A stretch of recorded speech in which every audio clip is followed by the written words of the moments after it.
Dear students, let's me now. आज हम आपको बताने हैं यूज ऑफ मॉडल्स वर्ब की चौथी हेडिंग कुड के बारे में। इससे पहले हमने आपको बताया था कैन के बारे में। कैन का जो प्रयोग है वो सकना, सकता, सकती, सकते के लिए होता है। उसी प्रकार कुड का भी प्रयोग जो होता है वो सकना, सकता, सकती, सकते के लिए ही होता है। तो आज हम आपको बताने वाले हैं कुड का प्रयोग। किसका प्रयोग? कुड का। कैन के बनाने के हमारे 3 नियम थे। कुड को भी बनाने के हमारे कितने नियम है? 3 नियम। ये हो गए हमारे 3 नियम। ठीक है, तो सबसे पहले हम आपको बताएंगे फर्स्ट नियम। फर्स्ट नियम सबसे पहले हम आपको लिखवा रहे हैं फर्स्ट नियम की definition. Could is also used to request, ठीक है, 80 से 90%। ये होगी हमारी definition. Could is also used to request. Could is also used to request कितनी? 80 से 90%। यहाँ पर कुड माने could is also used to request. जो रिक्वेस्ट दिखाएगी वो क्या है? विनम्रता और निवेदन। जहाँ पर निवेदन और विनम्रता की जाए, लेकिन वहाँ पर जब निवेदन वो करे तो उसके अंदर जो है विनम्र भाव होना चाहिए। बहुत ही शांति से झुककर बात करनी होती है। वहाँ पर हम किसका प्रयोग करते हैं? कुड का। तो सबसे पहले हम आपको पहला एग्जाम्पल लिखवाते हैं। सबसे पहला एग्जाम्पल हम आपको लिखवाते हैं, ठीक है। सबसे पहले एग्जाम्पल में हम आपको लिखवाते हैं can you give me your pen. Can you give me your pen, ठीक है। क्या आप मुझे अपना पेन दे सकते हो? यहाँ पर देखो, can you give me your pen, क्या आप मुझे अपना पेन दे सकते हो। यहाँ पर जो उसने पेन मांगा है वो ये भी सीधे से कह सकता था क्या आप अपना पेन दे सकते हो, कह सकता था, या क्या आप मुझे पेन दे सकते हो, लेकिन नहीं, उसने यहाँ पर जो प्रयोग किया है वो कितना विनम्र और निवेदन से किया है कि क्या आप मुझे अपना पेन दे सकते हो। यहाँ पर उसने जो झुक के बात की, और जहाँ पर 80 से 90% झुककर व्यक्ति बात करे, विनम्र भाव से करे, वहां पर हम किसका प्रयोग करते हैं? कुड का प्रयोग करते हैं। तो जहां पर 80 से 90% आपको दिखाई दे कि व्यक्ति हमसे झुक के बात कर रहा है, वहां पर हम किसका प्रयोग करते हैं? कुड का। तो ये हमारा हो गया पहला example, can you give me your pen, क्या आप मुझे अपना पेन दे सकते हो। इसी प्रकार हमारा दूसरा एग्जाम्पल लिखिए। दूसरा एग्जाम्पल हमारा है could we go to now. दूसरा एग्जाम्पल हमारा है could we go to now, क्या अब हम जा सकते हैं। यहाँ पर देखो, could we go to now, क्या अब हम जा सकते हैं। यहाँ पर जो व्यक्ति बात कर रहा है वो कितनी झुककर बात कर रहा है, क्या अब हम जा सकते हैं। या तो वो वहां पर काम कर रहा है, या किसी का नौकर है, या किसी के दबाव में है, तब वो आसानी से पूछ रहा है। वैसे वो सीधे पूछ सकता था क्या हम जा सकते हैं, लेकिन उसने क्या पूछे? क्या अब हम जा सकते हैं। यानी कि या तो वो दिन भर से वहां पर काम कर रहा होगा तो इसलिए, लेकिन वो कुछ उसका काम होगा तो वो बिल्कुल विनम्र भाव से उसने बात की, क्या अब हम जा सकते हैं। तो उसने जो बात की है वो कितनी नम के बात की है। वही जो उसने नम के बात की है वहां पर हम किसका प्रयोग करते हैं? कुड का। ये हमारा कुड का पहला नियम था। तो could we go to now, क्या अब हम जा सकते हैं। जहां पर 80 से 90% व्यक्ति झुककर निवेदन और विनम्रता से बात करे, वहां पर हम किसका प्रयोग करते हैं? कुड का। तो ये हमारा था कुड का पहला नियम, ठीक है। अब बताएंगे हम आपको दूसरे नियम के बारे में, ठीक है। ये हमारा पहला नियम था। अब हम आपको बताएंगे दूसरा नियम, ठीक है। ये हमारा पहला नियम था। दूसरा नियम जो हमारा है वो could is used to express the, could is used to express the possibility of past time, ठीक है। Could is express possibility of the past time. ये क्या है? Past time. पॉसिबिलिटी माने क्या है? क्षमता। Could is used to express the possibility of past time, यानी भूतकाल की क्षमता और योग्यता के बारे में ये बताता है। जैसे कि भूतकाल की क्षमता और योग्यता क्या है। जैसे किसी ने प्रेजेंट टाइम जो हम करते हैं वो प्रेजेंट टाइम होता है, जो कर चुके हैं वो पास्ट टेंस होता है, और जो करेंगे वो हमारा फ्यूचर होता है। इसमें क्या है, भूतकाल की क्षमता, या तो भूतकाल की क्षमता दिखाई जाएगी या भूतकाल की उसकी योग्यता दिखाई जाएगी। तो वहां पर क्या है, जो वो कर चुका है या उसे जो नहीं करना चाहिए था जो वो कर चुका है, तो वो अब उस बारे में बात कर रहा है। तो जब हम पास्ट बीते हुए कल की बात करते हैं तब हम किसका प्रयोग करते हैं? कुड का प्रयोग करते हैं। तो सबसे पहले एग्जाम्पल लिखते हैं।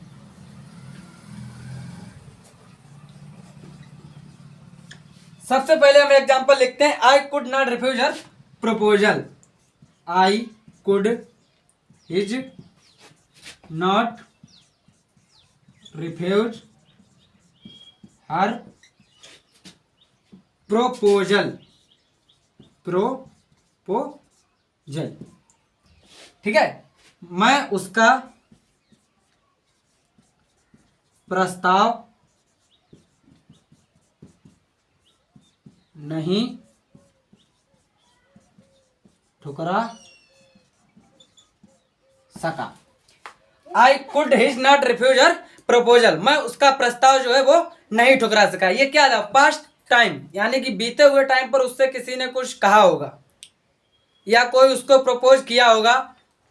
लव वाला प्रपोज नहीं, किसी काम का, कोई इवेंट का, या कोई काम वर्क, कुछ भी, किसी भी तरीके से कुछ भी बताया होगा, कोई ऐसा काम दिया होगा जो उसके लायक था, ठीक है।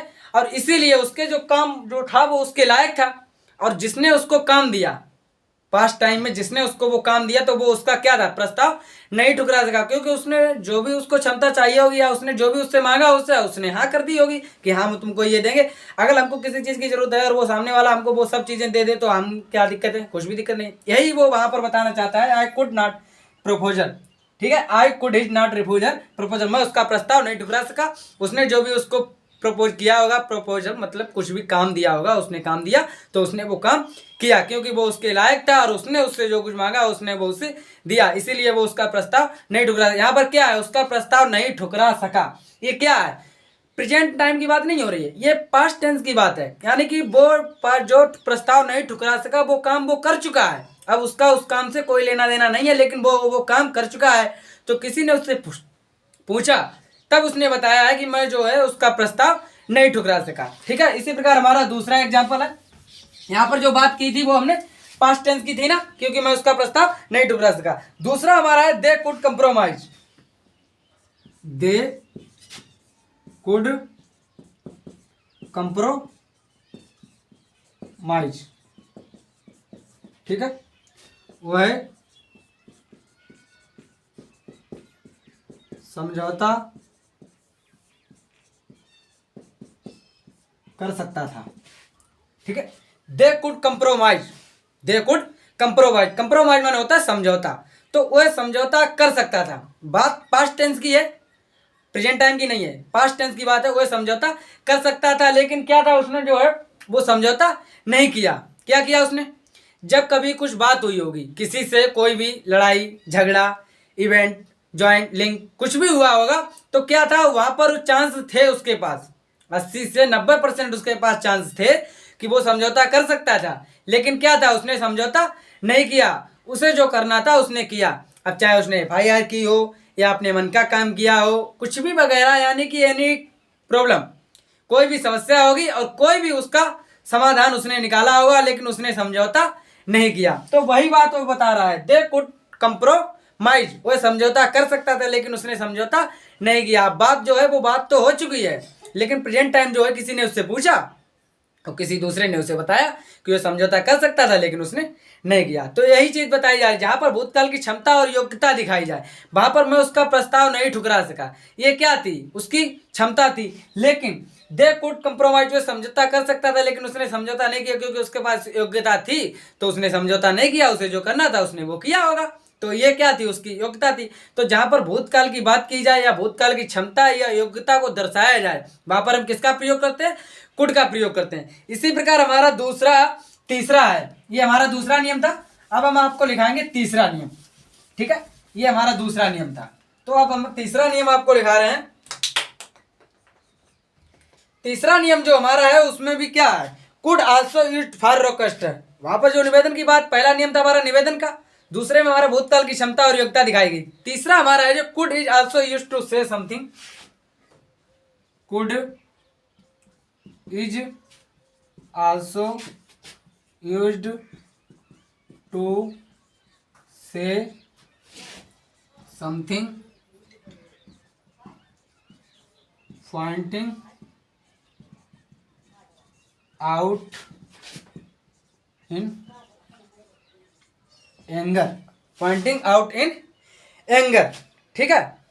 यहां पर क्या है, could is also use to say something pointing out in anger, यानी जहां पर जोर देकर कोई बात की जाए या गुस्सा या क्रोध में कोई बात की जाए, जहां पर किसी बात को जोर देकर यानी दबाव से बात की जाए, किसी के ऊपर दबाव बना के बात कही जाए, ठीक है, या गुस्सा में कोई बात की जाए, वहां पर हम किसका प्रयोग करते हैं, कुड का। तो could is also used to say something pointing out in anger, यानी जहां पर जोर देकर बात की जाए या गुस्से में बात की जाए, वहां पर हम किसका प्रयोग करते हैं, कुड का।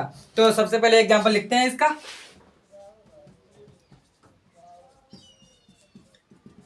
एग्जांपल, पहला एग्जांपल हम आपको लिखाते हैं, you could try to took happy, you could try to look happy, ठीक है, तुम खुश दिखने का प्रयत्न कर सकते थे, ठीक है, ये है हमारा, you could try to look happy, तुम खुश दिखने का प्रयत्न कर सकते थे। ये क्या है, उसने जोर देकर बात कही है, किसी व्यक्ति से जब वो ये बात कह रहा है तो उस पर दबाव बनाकर कह रहा है, यानी कि वो उससे या तो बड़ा है या उससे पावरफुल है या उसका बॉस है, तो वो कह रहा है तुम खुश दिखने का वहां पर प्रयत्न कर सकते थे। क्योंकि ऐसा अक्सर होता है कि लोग जो है वो टेंशन में गम में जब हो जाते हैं तो वो क्या है कि खुश रहने की कोशिश करते हैं लेकिन खुश रह नहीं पाते, तो वही बात वहां पर उसने कही है, you could try to look happy, यानी कि तुम खुश दिखने का प्रयत्न कर सकते थे लेकिन तुमने प्रयत्न नहीं किया। यहाँ पर प्रयत्न यानी कि क्या है, ट्राई टू लुक, यानी कि खुश दिखने का प्रयत्न कर सकते थे, तो वहां पर वही उसने जोर देकर बात कही है कि क्या तुम खुश दिखने का प्रयत्न नहीं कर सकते थे, कर सकते थे लेकिन नहीं किया। यही बात दिखाई गई है, जहां पर जोर देकर बात की है, यहाँ पर उसने क्या है, बहुत ही जोर देकर उससे बात की है कि तुम खुश दिखने का प्रयत्न कर सकते थे, वही चीज दिखाई गई है। हमने आपको भी बताया था, जोर देकर कहने या गुस्से में जब बात की जाए तो वहां पर हम किसका प्रयोग करते हैं, कुड का। यहाँ पर जो उसने बात की है वो कैसे की है, जोर देकर, व्यक्ति के ऊपर दबाव बनाकर कही है। इसी प्रकार हमारा दूसरा एग्जाम्पल है, दूसरा एग्जाम्पल जो हमारा है वो है, you could do a small favour to me, you could to small favour, you could to small favour to me, favour to me, you could to small favour to me, तुम मुझ पर एक छोटा एहसान कर सकते हो, तुम मुझ पर एक छोटा एहसान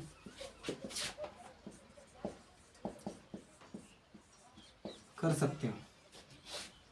ये देखो, you could to small favour to me, तुम मुझ पर एक छोटा एहसान कर सकते हो। यह व्यक्ति क्या है, वो गुस्सा है, क्या है, गुस्से में ये बात कह रहा है तुम मुझ पर एक छोटा सा एहसान कर सकते हो। लोग अक्सर आपने देखा होगा कि जब लड़ाई हो जाती है, दो व्यक्तियों के बीच में लड़ाई होती है, अगर वो सामने वाला एक है जो उसको जवाब देना नहीं चाहता है तो वो सिर्फ अक्सर यही बात कहता है, तुम मुझ पर एक छोटा सा एहसान कर सकते हो, क्या यहाँ से जा सकते हो, चुप रह सकते हो, मेरे ऊपर एक एहसान कर दो कि तुम चुप हो जाओ। ये व्यक्ति जो है, नॉर्मली बातें यूज होती है ना, और हम लोग इस चीज़ का यूज करते हैं, लेकिन जब हम इसको हिंदी से इंग्लिश में कन्वर्ट करना चाहेंगे तो हम किसका प्रयोग करेंगे, कुड का। हमने अभी आपको बताया था, जोर देकर बात कही जाए या गुस्से में बात कही जाए, वहां पर हम किसका प्रयोग करते हैं, कुड का। तो यहाँ पर जो व्यक्ति वो कह रहा है, you could to small favour to me, क्या तुम मुझ पर एक छोटा सा एहसान कर सकते हो, तो वो क्या है, गुस्से में ये बात बोल रहा है, क्या गुस्से में ये बात बोल रहा है कि तुम मुझ पर एक छोटा सा एहसान कर दो, यहाँ से चले जाओ।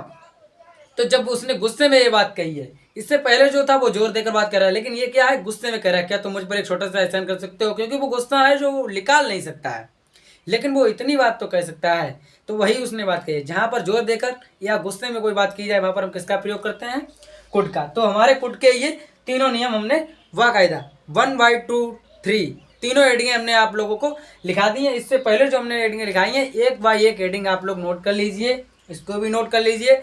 सबसे पहली हमारी हेडिंग थी विनम्रता और निवेदन, जहाँ पर 80 से 90% विनम्रता और निवेदन दिखाया जाए वहाँ पर भी हम कुड का प्रयोग करते हैं।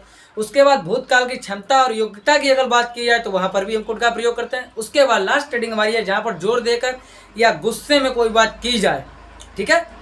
Present time, past time, future time, कहीं की भी बात हो, अगर जोर देकर और गुस्से में बात की जाए, इंग्लिश से हमको हिंदी में कन्वर्ट करना है तो हम किसका प्रयोग करेंगे?